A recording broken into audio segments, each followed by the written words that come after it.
रो रो के मांग रहे हैं। इतनी बड़ी बड़ी कीलें हैं जो आरएसएस के गुंडों ने लाठियां बरसा रखी है ना, वहाँ इतनी लंबी लंबी उनके कीलें लगा रखी हैं, इतने छेद हैं बच्चों के हाथों पर और पैरों पर जो बरसाई गई है इसको। हाँ, ये तो आतंकवादी हैं, इनके पासपोर्ट भी जब्त कर दो, इनका सब कुछ, इनके घर बुलडोजर से गिरा दो। सादी ड्रेस में कौन लोग थे? आरएसएस के आतंकवादी थे। 152 बार 10 साल में पेपर लीक होना, यूपीएससी, एसएससी, आरआरबी वाले पेपर जो लीक हुए हैं, इनके भविष्य के साथ खिलवाड़ी तो है। अभी तो पाकिस्तान का कलेक्शन जोड़ देंगे, कभी हिंदू मुसलमान से जोड़ देंगे। अब इसमें हिंदू मुसलमान कहाँ से आ गया? पाकिस्तान का कौन सा कनेक्शन आ गया? जो देश के हालात हैं वो देख लीजिए आप, जंतर मंतर पे दिखाई देंगे आपको कि देश के क्या हालात हैं। चलिए, मोदी जी के बच्चे नहीं हैं, अमित शाह जी का तो बच्चे हैं और मंत्रियों के तो बच्चे हैं, सबके बच्चे बाहर पढ़ रहे हैं, कोई ऑस्ट्रेलिया पढ़ रहा है। इंडिया का बच्चा जो है वो जंतर मंतर पर बैठा है। पेपर लीक की बात को लेकर दिल्ली के जंतर मंतर पर छात्रों का प्रदर्शन लगातार जारी है। पुलिस द्वारा उन पर लाठीचार्ज भी कर दिया जाता है और जब उन पर पुलिस कार्रवाई की जाती है, लाठीचार्ज कर दिया जाता है, तो वहां पर बहुत पार्टियों के बड़े नेता भी पहुंच जाते हैं, चाहे चंद्रशेखर आजाद हो, राहुल गांधी हो, प्रियंका गांधी वाड्रा हो, अखिलेश यादव हो, डिम्पल यादव हो, बहुत सारे नेता वहां पर पहुंच जाते हैं। और जो कांग्रेस पार्टी से जुड़े हुए नेता भी वहां पे पहुंचे हैं। अब्दुल्ला आरिफ जो पूर्व महानगर अध्यक्ष मुजफ्फरनगर और मेन कांग्रेस कमेटी में उत्तर प्रदेश के प्रदेश सचिव अब्दुल्ला आरिफ हैं, हमारे साथ मौजूद हैं और बातचीत करते हैं कि जो पेपर लीक की बात को लेकर छात्रों का लगातार जंतर मंतर पर धरना प्रदर्शन चल रहा है, आप इसे किस तरह देखते हैं? देखिए, सरकार ने अपनी नीति को साफ कर दिया, उजागर कर दिया कि वो किस मामले पर वोट लेकर के सरकार बनाई थी और युवाओं के साथ जो छल हुआ है, जो छात्रों के साथ छल हुआ है, देखिए भविष्य का मामला है, भविष्य बर्बाद करने का काम इस सरकार ने किया है। और नौबत ये आ गई कि आज छात्रों के ऊपर लाठीचार्ज, ये लाठीचार्ज नहीं है, इन्होंने छात्रों को चार्ज कर दिया। छात्र जो है उग्र होने के लिए मजबूर हो गया, उनके ऊपर इतनी लाठियाँ बरसाई गई हैं, महिलाओं के ऊपर। मातृशक्ति कहने वाली भाजपा की सरकार जो बेटी बचाओ बेटी पढ़ाओ का नारा देती है, किस तरीके से महिलाओं के ऊपर लाठीचार्ज हुआ, उनके साथ दुर्व्यवहार हुआ। आरएएफ ने, पैरामिलिट्री ने और दिल्ली पुलिस ने किस तरीके से उनके साथ व्यवहार किया है, बहुत शर्मनाक हरकत की है, बहुत शर्मसार करने वाली घटना है। बताया जा रहा है कि जो कुछ उपद्रव किया गया उनके द्वारा, जो छात्र हैं बताया जा रहा है कि दिल्ली पुलिस उनके खिलाफ एक्शन लेगी और पासपोर्ट भी जब्त कर लेगी। हाँ, ये तो आतंकवादी हैं, इनके पासपोर्ट भी जब्त कर दो, इनका सब कुछ, इनके घर बुलडोजर से गिरा दो, सबको निशानदेही करके इनके सबके घरों पर बुलडोजर चलवा दो। ये तो देश के सबसे बड़े आतंकवादी हैं, इन्होंने गलती कर दी, देश में पैदा हो गई है। ये देश इनका है, ये सरकार इनकी है, पार्लियामेंट इनका है, ये जंतर मंतर इनका है, कांग्रेस पार्टी भी इन्हीं की है। कांग्रेस पार्टी ने इस देश को आज़ाद कराने का काम किया, इसीलिए नहीं। भाजपा कह रही है कि अगर आपको प्रदर्शन करना है तो शांतिपूर्वक करिए। देखिए, शांतिपूर्वक ही चल रहा था, इनकी पोलें खुलने का काम हुआ। 152 बार 10 साल में पेपर लीक होना, यूपीएससी, एसएससी, आरआरबी वाले पेपर जो लीक हुए हैं, इनके भविष्य के साथ खिलवाड़ी तो है।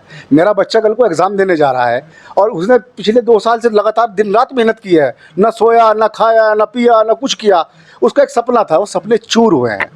इन्हें ये नहीं पता कि सपने चूर कैसे होते हैं। भारतीय जनता पार्टी के नेता शादी करेंगे, बच्चे होंगे, जब भी तो इन्हें पता लगेगा कि इनके बच्चों की भावनाओं के साथ खेलना, उनके साथ खिलवाड़ करना कितना महंगा होता है। आज बच्चों, आप ये देखिए कि सबसे कमाल की बात तो ये है कि इस प्रदर्शन में सादी ड्रेस में कौन लोग थे? आरएसएस के आतंकवादी थे। आरएसएस ने बुला रखे थे, भारतीय जनता पार्टी आरएसएस के ही गुंडों का इस्तेमाल कर रही थी इसमें, जिन्होंने ये नहीं देखा कि महिला के लाठी लग रही, बच्चे के लग रही, बूढ़े के लग रही, किसके लाठी लग रही। इन्होंने इस कदर लाठी बरसाने का काम किया कि इनकी नज़र में ना तो कोई महिला है, ना कोई बच्चा है, ना किसी का फ्यूचर है, कुछ भी नहीं है। राहुल गांधी ने कहा है कि 10 साल में 152 बार पेपर लीक हुआ है, उनका आरोप है। और उनका आरोप ये भी है कि उन 152 बार जब पेपर लीक हुआ 10 साल में, कोई एक भी दो सिद्धि नहीं हुई है। हाँ, बिल्कुल नहीं हुई है, बिल्कुल नहीं हुई। शर्म आनी चाहिए सरकार को। अब आप एक देखिए, धर्मेंद्र प्रधान इस्तीफा क्यों नहीं दे रहे? ऐसी क्या चीज़ है, ऐसी कौन सी पोल उनके पास है धर्मेंद्र प्रधान के? ऐसा कौन सा राज भारतीय जनता पार्टी का, नरेंद्र मोदी जी का, अमित शाह जी का, ऐसा कौन सा राज उनके पास है कि वो आज एक शिक्षा मंत्री का इस्तीफा नहीं ले पा रहे हैं? छात्रों पर लाठियाँ बरसाने पे तो उतारू हैं। आदरणीय राहुल गांधी जी ने इस प्रदर्शन में शामिल होकर के उन्हें ताकत देने का काम किया, उनका भरोसा जीता छात्रों का, उनको यह विश्वास दिलाया कि तुम्हारी लड़ाई लड़ने वाला कोई है। अब इसमें राजनीतिकरण करना, कांग्रेस पार्टी इसमें राजनीतिकरण नहीं चाहती है करने। मैं तो कहता हूँ कि किसी भी दल को इसमें राजनीति करनी ही नहीं चाहिए। अगर राहुल गांधी जी की आवश्यकता पड़ी तो राहुल गांधी जी उनकी डिमांड पर वहाँ गए थे। छात्रों की पहली डिमांड थी कि नेता विपक्ष, जो देश में प्रधानमंत्री के बाद जो पद है नेता विपक्ष, उसकी मौजूदगी वहाँ होनी ज़रूरी थी। लेकिन नेता विपक्ष की भी गरिमा को इन्होंने तार तार करने का काम किया। नेता विपक्ष को वहाँ से घसीटते हुए लेके गए, उनके साथ अभद्रता की गई, उनके साथ धक्का मुक्की की गई। नेता विपक्ष की कोई गरिमा होती है नहीं होती है, ये भारतीय जनता पार्टी का कोई छोटा सा कार्यकर्ता भी बता देगा। आपने कहा कि किसी दल को राजनीति नहीं करनी चाहिए, तो ये वहाँ पर जो नेता लोग पहुंचे, तो क्या राजनीति कांग्रेस इसको राजनीति एक हवा दे रही है या छात्रों का ये एक आंदोलन है? अब देखिए, कांग्रेस एक राजनीतिक दल है। कांग्रेस अगर आवाज उठाएगी तो भारतीय जनता पार्टी तो कहेगी कि ये तो राजनीति हो रही है। ऐसा क्या कांग्रेस किसी भाजपा ये भी आरोप लगा रही है कि जो विपक्षी दल हैं वो उनका नेतृत्व कर रहे हैं और वही इस चीज को हवा दे रहे हैं। आप मुझे एक बात बताइए, कांग्रेस जनता पार्टी धरने पर है, ठीक है, राजनीतिक दल भारतीय जनता पार्टी है, सरकार उसकी है। छात्रों ने मोर्चा खोला सरकार के खिलाफ, तो बचाव में कौन आएगा? किसका फर्ज बैठता है? किसका फर्ज बैठता है? नेता विपक्ष का ही तो फर्ज बैठता है। जब छात्रों के साथ अन्याय होगा, छात्रों के साथ मार पिटाई होंगी, उनके भविष्य के साथ खिलवाड़ होगा, तो आवाज़ कौन उठाएगा? अब राहुल गांधी आवाज़ उठा रहे हैं, उनको हिरासत में लिया जाता है, प्रियंका गांधी वाड्रा को हिरासत में लिया जाता है और कई घंटे के बाद रिहा किया जाता है। अब संसद भी चली थी और संसद में भी उस आवाज़ को उठाया गया कि छात्र लगातार प्रदर्शन कर रहे हैं पेपर लीक की बात को लेकर, उनको आश्वासन देना चाहिए और धर्मेंद्र प्रधान की इस्तीफे की भी मांग कर रहे हैं। तो अब कांग्रेस इसको कितनी मजबूती आंदोलन को देगी? आप कह रहे हैं कि कांग्रेस क्योंकि और कोई पार्टी क्योंकि सरकार के खिलाफ ये धरना प्रदर्शन जो छात्र कर रहे हैं, तो राहुल गांधी वहां पर आए और राहुल गांधी के बाद अब कांग्रेस इसे कितना मजबूत करेगी धरना प्रदर्शन को? देखिए, पहली चीज़ तो यह है कि भारतीय जनता पार्टी का आईटी सेल इतना मजबूत है कि वो उसे कहीं ना कहीं रंग देता है। अभी तो पाकिस्तान का कनेक्शन जोड़ देंगे, कभी हिंदू मुसलमान से जोड़ देंगे। अब इसमें हिंदू मुसलमान कहाँ से आ गया? पाकिस्तान का कौन सा कनेक्शन आ गया? आप सीधी सिंपल सी बात है, छात्रों की मांग है धर्मेंद्र प्रधान जी का इस्तीफा लीजिए, नीट जो पेपर लीक होता है उस पर एक कमेटी बनाइए, गठन कीजिए, बिल पास कीजिए, सिंपल सी बात है। और दुर्भाग्य की बात सबसे बड़ी तो ये है कि देश का मीडिया वो भी ये दिखा रहा है कि इसमें हिंदू मुस्लिम ढूंढो, इसमें जो है पाकिस्तान ढूंढो, लेकिन वो मुद्दे सारे फेल हो गए इस बार।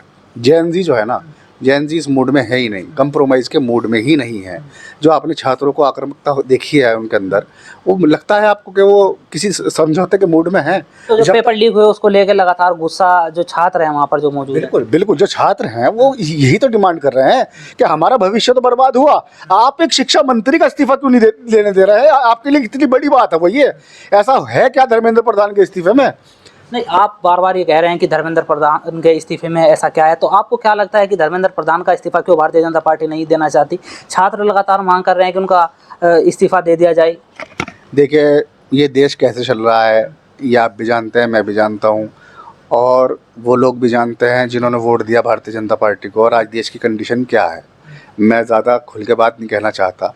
जो देश के हालात हैं वो देख लीजिए आप, जंतर मंतर पे दिखाई देंगे आपको कि देश के क्या हालात हैं। देश की असली सूरत आपको जंतर मंतर बताएगा कि देश किस कंडीशन में खड़ा है।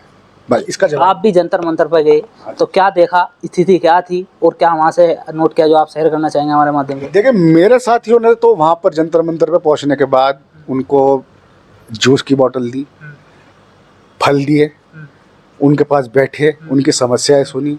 इससे ज़्यादा और क्या कर सकता है कोई? क्या समस्याएं वे आपको बता रहे थे? क्या बातचीत हुई? क्या दुख उनकी बातों के अंदर था? समस्या कुछ नहीं है। उनकी समस्या, पहली डिमांड उनकी ये है कि नीट पर एक बिल बनाया जाए, संसद में पारित हो, नीट सुरक्षा का, जो पेपर लीक भविष्य में ना हो, छात्रों के साथ खिलवाड़ ना हो।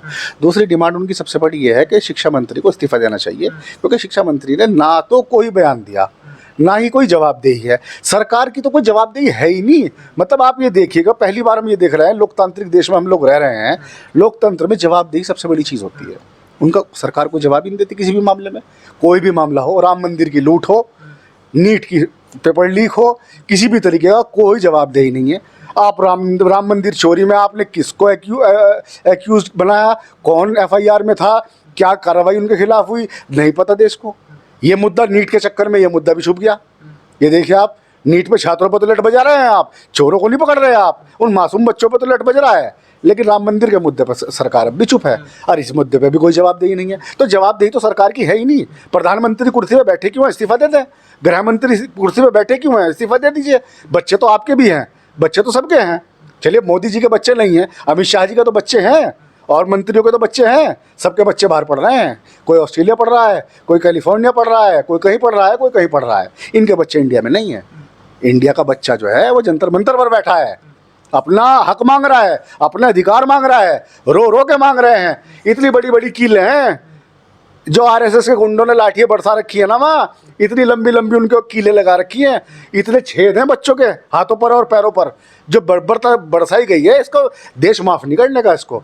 और कांग्रेस पार्टी तो हर लड़ाई लड़ेगी, मैं ऐलान करता हूँ इस बात का।